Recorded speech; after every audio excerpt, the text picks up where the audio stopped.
Okay, so this should just be a continuation, a little bit of the conversation we had today, and we'll float around and figure out what we talk about as we go. But so I think it would be helpful, coming from an American context, we often, when internally at Facebook people say polarization, everyone immediately thinks about left-right politics and Trump and Hillary. And as we're here in Europe and going around the world, we're trying to get little samples of the other things in life that polarize people. And so we'd love to get some thoughts on what are the contexts of polarization that you are most familiar with or see in your personal life or in your research. Well, polarization in society, from my point of view, is based on politics, and politics is pushing even much more to the existing class, racial or ethnic polarization that exists. As far as I am concerned, where I live and work, the polarization is more about the rich and the poor rather than the left-wing or right-wing politics. And the left-wing and right-wing politics capitalize on this rich and poor divide rather than the other way around. Now there is a new take on polarization coming out with outsider and insider. So I would say that politics is getting richer in takes on polarization. If we were to talk about this, so you defined polarization as a political construct, but you identified in-group, out-groups as a part of social phenomena. You're an anthropologist, right? So there's intra and inter-group conflict is part of human nature, right? What would you call that? What would you name that conflict that is not political between groups? Well, it depends what do you mean with politics. Because as an anthropologist, I think that politics is everywhere. In whichever decision that we make a political decision to do it or not do it. So if you think that politics is about aligning with a political party, is another thing. So honestly, I don't understand your point, what you are interested in. I was using politics as shorthand for government. Well, in this case, I don't see where is the point. I don't see or I don't understand the question. Okay, yeah, good. I mean, I think that's kind of the point here, is that we use government divisions between political parties as the shorthand way to understand division in society. And someone, myself, as I told you today, coming from studying cochlear implants, to me that is polarization, but I struggle to connect with some of my colleagues who only think about political party, and so was curious to see what your thoughts were about what politics was and what polarization was, but I think you answered it very nicely. Okay.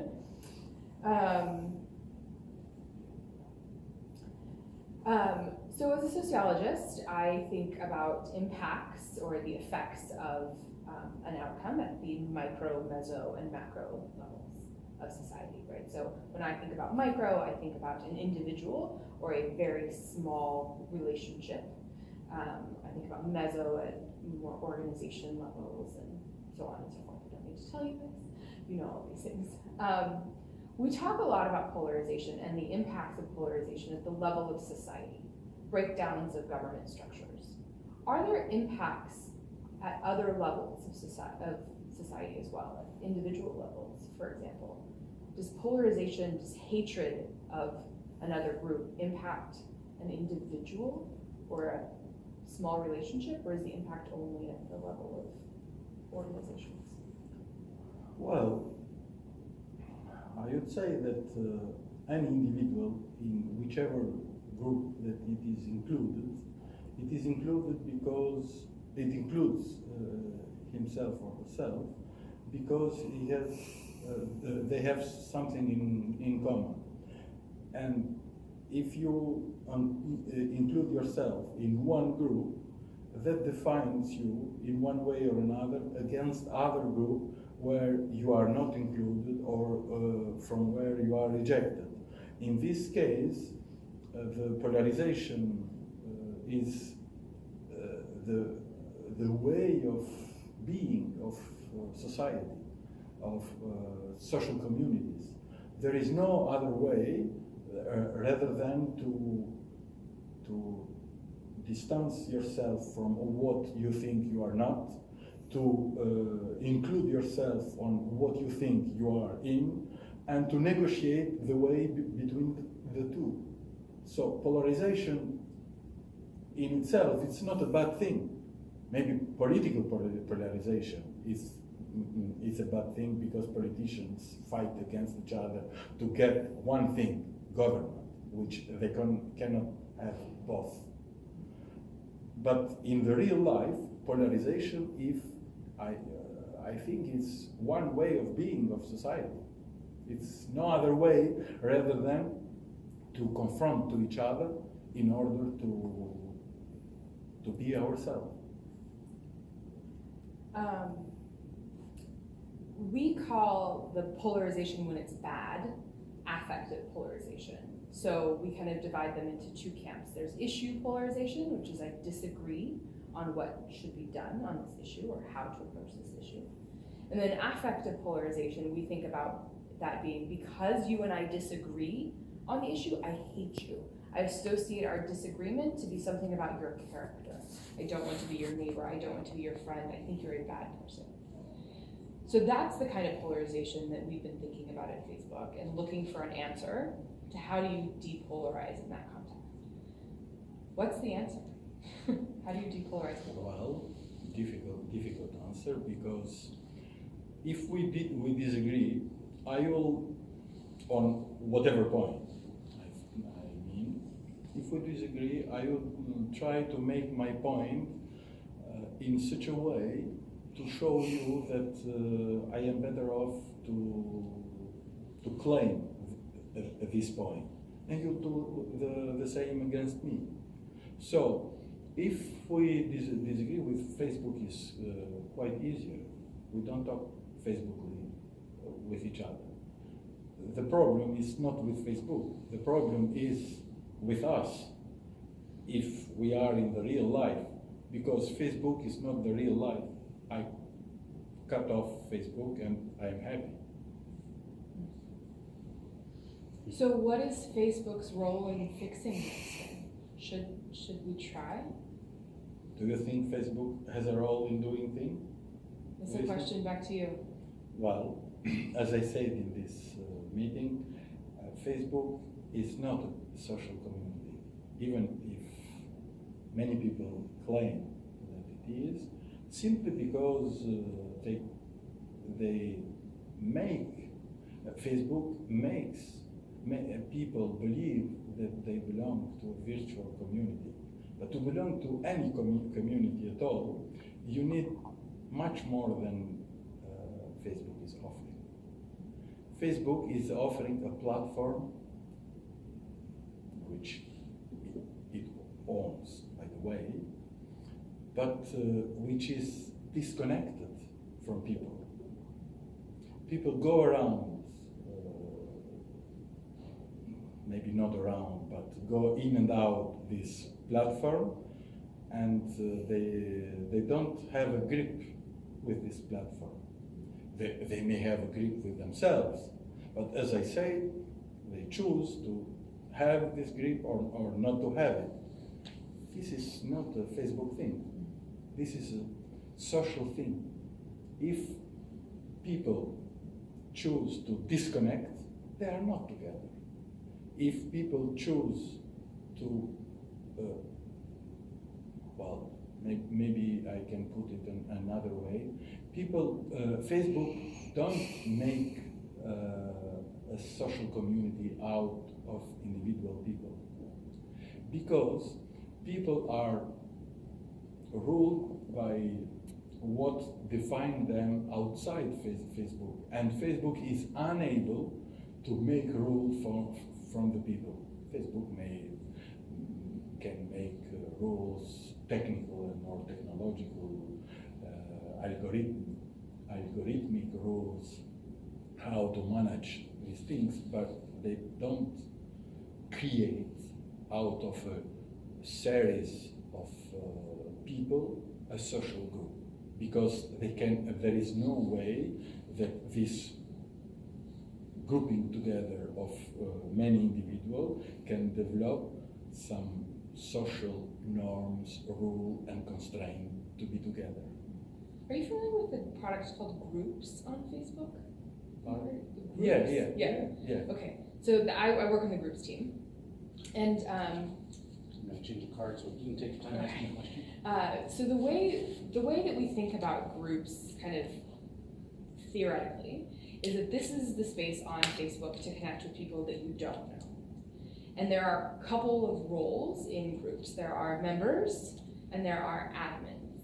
And it's the admin's job to set rules and norms and then enforce the rules and norms. So they're kind of like the dictators of these groups, right? Some groups co-construct the norms and some don't. So if we take that product as an example, that would be one answer to your statement that there are no rules on Facebook and therefore there can be no community. Norms, I mean. No, social rules and norms. Sorry, I'm not quite, I want to record what he's saying, I'm not quite ready. Okay.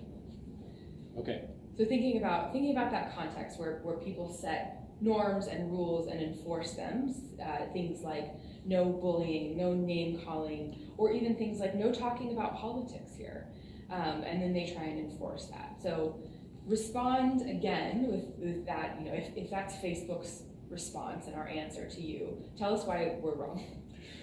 Well, you are not wrong, because maybe I didn't explain myself what I mean with rules and norms. Rules, norms, and constraints are social, which are not enforced by an authority, are elaborated, are developed from the group itself for as long as it is a social group. A group of individuals, they don't make a social group if they are in one room together or in one platform. They make a social group as long as they interact with each other, and this interaction implies a certain way of proper behavior. This way of proper behavior is developed or elaborated through the interaction of this group, and not through imposing. The imposition of rules, it's always the easy thing to do, but this does not make a social group. A social group is the way how human beings live. And what I am, my point in relation to Facebook is that Facebook is not the way how people live and interact each other. People may choose at one moment or another to respond or not to respond to what the Facebook platform allows them to do. But it is always the individual choice without a social constraint. We are together talking. You are asking me a question, and it is not convenient, since we are together, to not answer you. I may answer you wrong, but it is not convenient as a proper social behavior to not answer, to make you didn't question me anything. Exactly the opposite happens with Facebook. Do you think there's just a different set of norms that shape online interactions? Or do you think there are no norms that shape online interactions? No, I don't think that there are no norm, and I don't think that there are different way of norm. The only thing is that I don't know what are the norms. I see. Okay, that's helpful. Okay, so my last question, you can take it anywhere you want. Imagine you had a magic wand, or that was what magic? Magic wand. You could make a wish to a genie, or imagine that instead of a camera, that's Mark Zuckerberg, our CEO. What should Facebook do? What would you have Facebook do? You can make, no constraints. Imagine anything. Okay, my concern with Facebook, something that I couldn't say because Eric put me down, and something that I could not say to Mark Zuckerberg because there is no point. He's there for something else, exactly the opposite of what I am here. For me, Facebook is not just a platform storing private data. It is become something which stores knowledge, and this knowledge is the knowledge of the people. It is not the knowledge of Facebook. It is something like we know that indigenous people have a certain knowledge about the world which is not our own, and we use it as it is our own. It is exactly what Facebook does. We are talking together about this, and you are video filming me. I am saying something maybe intelligent, maybe stupid. You are taking this for granted, what I say, and you can use this, what I say, for your own purpose. And you don't give me a private copy. True? I find this extravagant. Facebook is making a lot of money about what I say, what every people says, plus my private data, which are recorded. Facebook is making a lot of money, and out of who? Out of me, out of you, out of the whole humanity. And Facebook, I'm not talking about Mark Zuckerberg, I'm talking about the product. Facebook claim, or believe at least, that this is its own property. This is the property of humanity. And if Facebook is making profit about that, what are you making? I give Facebook everything I know for nothing. What gives Facebook to me? Even not the video for private use. True?